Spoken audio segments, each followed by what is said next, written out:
Pon mucha atención, que el mensaje va a comenzar. Abra su Biblia en el libro de Lucas. Libro de Lucas, el Evangelio según San Lucas. El Evangelio según San Lucas. Vamos a leer una parte al principio. Lucas capítulo 24. Vamos a leer el verso 1, una parte del verso 1, algunos versículos primeros, algunos de los primeros versículos. Amén, hermano. Búsquelo. Gloria a Dios. Dice la Biblia que el día que Jesús resucitó, muchos que habían muerto se levantaron de la tumba y volvieron a sus hogares. ¿Estamos aquí? Muchos que habían muerto se levantaron de sus tumbas y volvieron a sus hogares. Hay tanto que hablar de la resurrección de Cristo. Hay tanto que aprender de la resurrección de Cristo. Dice el libro de Lucas en el capítulo 24, el primer día de la semana, muy de mañana, vinieron al sepulcro trayendo las especias aromáticas que habían preparado y algunas mujeres con ellas. De aquí también se excusan muchas personas de que se debe llevarle flores a los muertos. De esta parte se toman algunas personas para decir que se le debe llevar flores a los muertos. Usted y yo sabemos, usted le puede llevar flores si quiere, ¿verdad? Aunque yo conocí a una persona que tenía un negocio de flores y me decía que el día de los muertos, ese día era fabuloso para él, porque él iba después a recoger todas las flores que había vendido. Mire qué tremendo. Entonces, dice la Biblia que fueron unas mujeres, capítulo anterior dice que habían preparado algunas especias y algunas flores en el día de reposo, pero no las habían llevado porque ellos no podían hacer algo en el día de reposo. Por la ley ellos descansaban el día de reposo. Pero al siguiente día, pues, fueron a dejar estas flores y miren lo que aconteció. Y hallaron removida la piedra del sepulcro. Y entrando no hallaron el cuerpo del Señor Jesús. Aconteció que estando ellas perplejas por esto, he aquí se pararon junto a ellas dos varones con vestidos o vestiduras resplandecientes. Y como tuvieron temor, bajaron el rostro a tierra. Y les dijeron: ¿por qué buscáis entre los muertos al que vive? Mire qué hermoso. No está aquí, sino que ha resucitado. Aleluya. No está aquí, sino que ha resucitado. Vamos a orar. Padre, en el nombre de Jesús, Señor, oramos para que tú alumbres nuestro entendimiento, para que tú alumbres, Señor, nuestro espíritu y podamos entender, podamos, Señor, ser guiados por tu preciosa palabra. En el nombre poderoso de Jesús, úsame como instrumento para llevar tu palabra. En el nombre de Jesús, ¿cuántos dicen amén? Dele fuerte ese aplauso al Señor. Dele fuerte ese aplauso, pero déselo fuerte.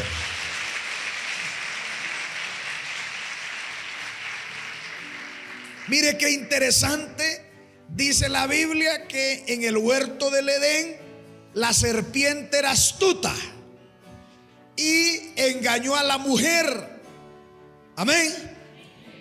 yo les decía en el encuentro que qué interesante que primero fue a la mujer, que buscó primero a la mujer, porque estoy seguro que si Adán hubiese comido primero, la mujer le hubiese dicho: es problema suyo, a mí no me mete en ese rollo, fue usted el que comió, ahora aguántese usted. Pero como fue la mujer le dijo: hágale, coma mi amor, no pasa nada. Entonces Satanás utilizó a la mujer, y años, cientos de años después, siglos después, el Señor decide utilizar a la mujer. Porque a las primeras personas que Jesús se les apareció después de resucitar fue a unas mujeres. Y el Señor dijo: si el diablo la utilizó, pues yo también la voy a utilizar. Que aparezcamosle a las mujeres para que se riegue el chisme más rápido, para que la noticia corra más rápido. Ya usted sabe, aunque hoy pues les han quitado la chamba, hoy con el WhatsApp, con las cámaras esas, los ojos de águila, con el Facebook Live, les han quitado el trabajo. Por eso es que usted las ve más relajadas. Y se les aparece y los ángeles le dicen: ¿por qué buscáis entre los muertos al que vive? Amén, hermano. Y más adelante me llamó la atención porque me hacía la pregunta después de esto: ¿para dónde agarró Jesús? ¿A dónde se fue Jesús? La historia habla, mi hermano, de que Jesús subió al cielo mientras estuvo, ¿verdad?, muerto. Descendió a las profundidades del infierno, fue a predicarle a las almas encarceladas, dice la palabra. Se paró, usted imagínese, en el Hades, y dice la Biblia que él fue a rescatar, él fue a predicar. Se puede imaginar ese lugar de tormento, llegando Jesús a él, disparándose, digo yo, en un lugar alto. Tal vez agarró micrófonos, le dijo a los del sonido que imagínese a Jesús diciendo: yo soy la resurrección y la vida, y el que cree en mí, aunque esté muerto, vivirá. Wow. Dice la Biblia que él sacó y se llevó una multitud de ese lugar de tormento. Él dijo: soy la resurrección y la vida, y el que cree en mí se va a ir conmigo, así es de que síganme los malos. Porque eran malos los que estaban ahí, por eso estaban ahí. Bueno, Jesús fue al cielo, bueno, y después pasó por el seno de Abraham, dice la Biblia, y llegó multitudes delante del Padre. Multitudes. Lo interesante es qué hizo después Jesús en la tierra, y de eso le quiero hablar. Salte conmigo hasta el verso 13. Verso 13. Lucas capítulo 24, verso 13. Dice el verso 13: he aquí, dos de ellos iban el mismo día a una aldea llamada, ¿cómo? Emaús, que estaba a 70 estadios de Jerusalén. Iban hablando entre sí todas las cosas que habían acontecido. Sucedió que mientras hablaban y discutían entre sí, Jesús mismo se les acercó y caminaba con ellos. Mas los ojos de ellos estaban velados para que no le conociesen. Y les dijo: ¿qué pláticas son estas que estáis entre vosotros, que tenéis, entre nosotros mientras camináis? ¿Y por qué estáis tristes? Ojo con esta parte. ¿Y por qué estáis tristes? Verso 18, ¿verdad? Respondiendo uno de ellos, que se llamaba Cleofas le dijo: ¿eres tú el único forastero en Jerusalén que no ha sabido las cosas que en ella han acontecido estos días? Entonces él les dijo: ¿qué cosas? Y ellos le dijeron: de Jesús Nazareno, que fue varón profeta. Oiga bien, que fue varón profeta. En el pueblo de Israel habían profetas, ¿ok? No como los profetas de hoy.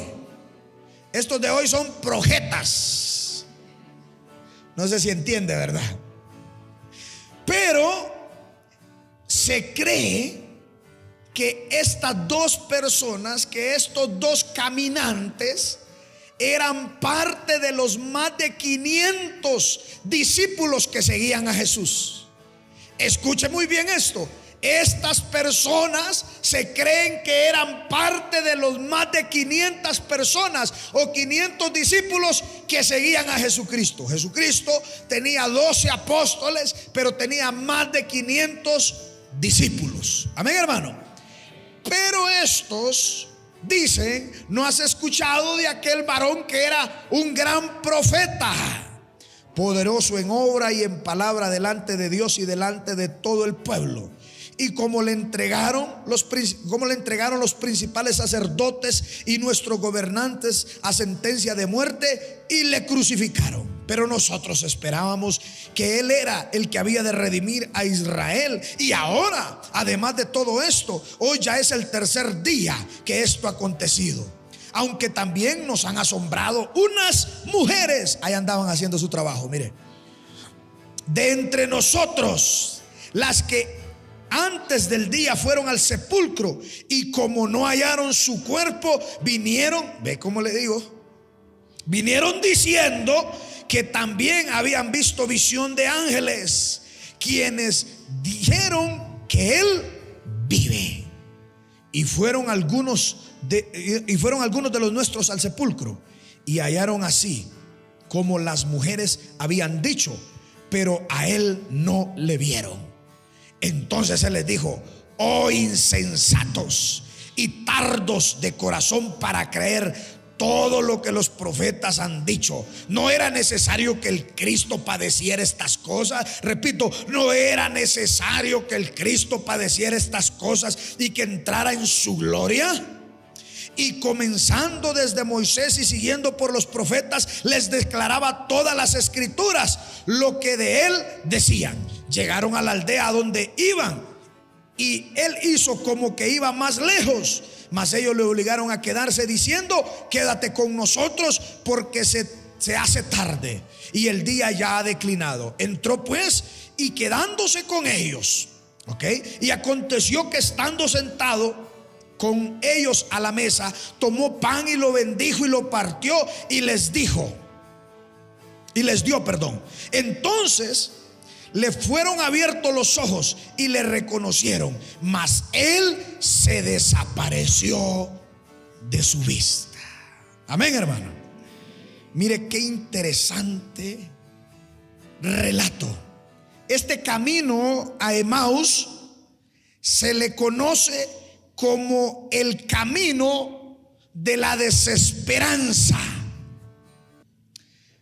Ellos iban tristes, ellos iban discutiendo. Se cree, como le dije, que eran parte de los más de 500 discípulos. Van hablando y de repente Jesús mismo se les apareció. Pero lo interesante es que ellos no lo reconocieron. Iban discutiendo e iban tristes porque lo que ellos tenían en su mente, lo que ellos se grabaron, fue la imagen de un Cristo crucificado. La Biblia dice que había un hombre, José de Arimatea, que pidió el cuerpo de Jesús para ser sepultado, para llevarlo a sepultar. Y pues Pilato, que también era piloto, dice la Biblia que les permitió, oiga bien, les permitió que se llevaran el cuerpo. Entonces todos aquellos discípulos, todos aquellos más de 500 discípulos, tenían en su memoria, tenían la imagen de un cadáver, de un Cristo lacerado, de un Cristo crucificado, 39 latigazos. Entonces esa era la imagen que los discípulos tenían sobre o de aquel hombre, de aquel profeta. Ahora yo quiero que usted vaya conmigo al libro de Primera de Corintios 15, 14. Primera de Corintios 15, 14. ¿Llegó? Dice Primera de Corintios 15, 14. Y si Cristo no resucitó, ¿están ahí o no? Vana es nuestra predicación. Y también dice, vana es también nuestra fe. El camino a Emaús se le conoce como el camino de la tristeza, de la desesperanza. ¿Por qué, pastor? Escucha bien lo que le voy a leer. Porque nada en torno de la cruz tiene sentido si no es, oiga bien, nada de la cruz, nada en torno a la cruz tiene sentido si no es únicamente desde la perspectiva de la resurrección. Nada de la cruz tiene sentido si no es desde la perspectiva de la resurrección. Aquí quiero que me ponga mucha atención. Ellos iban tristes porque tenían la imagen del Cristo crucificado, lacerado, golpeado, 39 latigazos. No le podían dar uno más porque moría. Y los verdugos que lo golpeaban, su especialidad era mantener sufriendo a su víctima sin que muera. Dice la Biblia que él entregó hasta la última gota de sangre. No había una parte de su cuerpo sana, solo podrida llaga e hinchazón, dice su Biblia. Yo creo que usted en algún momento ha visto alguna foto, alguna película, algo que represente o se asemeje a la imagen de Jesús en aquella cruz. Y esa era la imagen que tenían los que iban camino a Emaús. Algunos estudiadores dicen que incluso se cree que uno de esos dos era Lucas. ¿Ok? Pero repito, todo es tristeza si nosotros no vemos la cruz con la perspectiva de la resurrección. Eso es lo que marca la diferencia. Amén, hermano. Pero también es necesario, Jesús les dice, os era necesario que Jesucristo, que el Mesías fuera lacerado. ¿Por qué era necesario? Mi hermano, cuando usted ve la imagen de Jesús, cuando usted, ¿cómo le puedo decir? Visualiza la imagen de Jesús en la cruz, usted tiene que tener claridad que la imagen de Jesús colgado, desnudo, lacerado y muerto es la representación, es la condición de un hombre pecador frente a los ojos de Dios. ¿Usted quiere saber cómo se ve un hombre frente a los ojos de Dios? ¿Usted quiere saber cuál es la condición de un hombre frente a los ojos del Creador? Pues mire la imagen de Jesús en la cruz, golpeado. Porque un hombre en pecado vive golpeado. Y cuando venimos a Cristo, muchas veces Dios nos deja la carita para testimonio. La carita de golpeado. Golpeado por enfermedades, golpeado por enemistades, golpeado por todos lados. Porque eso es lo que hace el pecado. Porque eso es lo que hace Satanás y sus secuaces. Él, dice la Biblia, que vino a matar, robar y destruir. Y así es como tiene el enemigo al ser humano en el pecado, lacerado, golpeado, desfigurado. Amén. Si cuando usted vino a Cristo, tuvo su encuentro, tuvo su experiencia con el Señor, hasta la gente le pregunta: ¿qué te hiciste? ¿A cuál estilista fuiste? No, yo fui al médico de médicos. Yo tuve una experiencia con mi Creador, aquel que cambia todas las cosas, aún mi rostro. Wow. La imagen de Jesús en la cruz representa la condición de un hombre en su pecado. Dice la Biblia que fue clavado en sus manos. Las manos representan obra. Con las manos acariciamos, con las manos levantamos, con las manos sostenemos, pero es la imagen del hombre pecador. El hombre pecador no puede levantarse ni a sí mismo, cuanto más va a levantar a otro. Dice la Biblia: un ciego no puede guiar a otro ciego, porque los dos se van al abismo. Por eso las manos que representan obra, y cualquier obra que haga el pecador terminará perdiéndola. ¿Cuántos están de acuerdo con lo que estoy diciendo? Y cualquier obra que haga el pecador termina perdiéndola. Entonces, las manos del pecador están atadas. Están, ¿cómo le puedo decir? Sostenidas, estancadas. ¿Cuántas personas se jactan de tener una linda familia, de tener una gran familia, pero con el tiempo se dan cuenta que todo era una mentira? Porque las manos de un pecador están clavadas. Jesús nos lo mostró. Los pies, había un clavo que atravesaba no solo sus manos, sino también sus pies. Los pies nos hablan de propósito. Amén, hermano. Los pies nos hablan de propósito. Los pies nos hablan de avance. Los pies nos hablan de superación. Los pies nos hablan de caminar. Pero ¿cómo están los pies? Según la representación, dice la Biblia: y maldito todo aquel que es colgado en un madero. Jesús se hizo maldición porque él estaba representando la condición del hombre pecador. Los pies de una persona en pecado están atados, sostenidos, aguantados. No hay manera que en el pecado se cumpla el propósito. ¿Escucharon los que están atrás?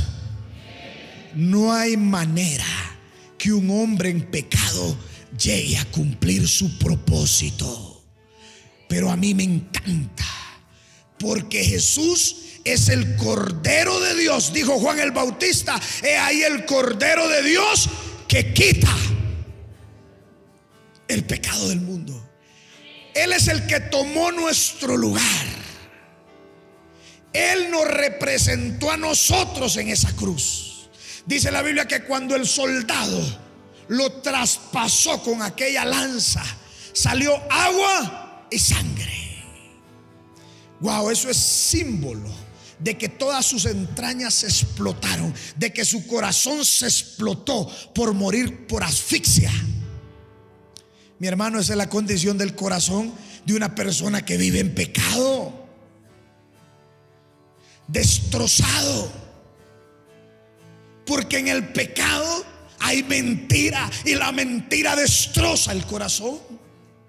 Porque en el pecado hay engaño, y en el engaño destroza el corazón. No hay forma, así como no hay manera de que un hombre en el pecado cumpla su propósito, así no hay forma de que un hombre en el pecado, de que una mujer en el pecado tenga el corazón sano. No hay forma. No hay manera. No hay manera, no hay forma. Pero la imagen de Jesús en esa cruz nos dice a nosotros. Por eso Jesús les dijo a los que iban camino de Emaús: era necesario porque Él tomó nuestro lugar. Él puso su corazón para que el tuyo y el mío esté sano, porque Él es el que toma nuestro lugar. Él es el que tiene el poder, la autoridad, la capacidad para sanar nuestro corazón. Amén, hermano. Es necesario que nosotros tengamos y conozcamos la imagen del Cristo resucitado. Aquellos discípulos iban camino a sus casas, se regresaron a sus hogares solo con la imagen del Cristo lacerado, del cadáver de aquel profeta, porque aunque estuvieron con Jesús, no lograron creer que Él era el Hijo de Dios, el Mesías, el Hijo del Dios viviente, dice su palabra. No lograron creer. Ahora, pero la Biblia dice que Él mismo, era Jesús mismo el que caminaba con ellos. Y no fue sino cuando partió el pan, cuando se sentó, cuando empezó a partir el pan, y dice la Biblia, se les fueron abiertos los ojos, pero lamentablemente se desapareció enfrente de ellos. Mi hermano, aunque es necesario que nosotros conozcamos el significado de Jesucristo en la cruz, a usted y a mí no se nos puede olvidar que más necesario es saber y tener la certeza que Él se levantó de entre los muertos, que Él no se quedó en una tumba, que al tercer día se levantó, y dice la Biblia que está sentado a la diestra del Padre. Mi Redentor vive. Amén, hermano. ¿Cuál es la imagen que pinta la religión? A un Cristo crucificado. ¿Cuál es la imagen que pinta el catolicismo? Al Cristo en el crucifijo. ¿Cuál es la imagen que pinta la religión? A un Cristo flaco, que se le cuentan las costillas. Yo creo que Jesucristo estaba gordito. Yo lo que le quiero decir, que esa no es la imagen que Dios quiere que sus hijos tengan de Él. Dios quiere que usted y yo tengamos la imagen del Cristo glorificado, del que tiene el nombre que es sobre todo nombre, de aquel que tiene la llave de la vida y de la muerte, de aquel que prometió que volverá por su iglesia, del Cristo coronado en gloria y en poder. Profeta, un gran profeta, con palabra de poder. No, mi hermano, Jesús no era un gran profeta, porque los profetas murieron y se quedaron en las tumbas, y Él no se quedó en la tumba. La tumba de Cristo está vacía, porque Él no era un hombre cualquiera. Él es el Dios todopoderoso, el Dios creador de los cielos y de la tierra. Esa es la imagen. Es necesario, porque tomó nuestro lugar. Debemos conocer la imagen, la debemos de conocer.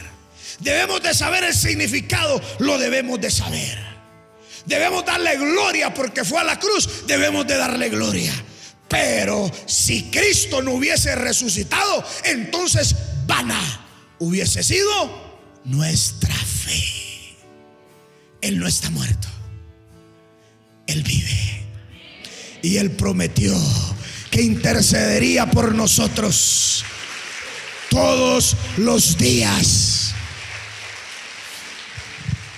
Y dice Primera de Pedro: hermanos míos, estas cosas os he escrito para que no pequéis.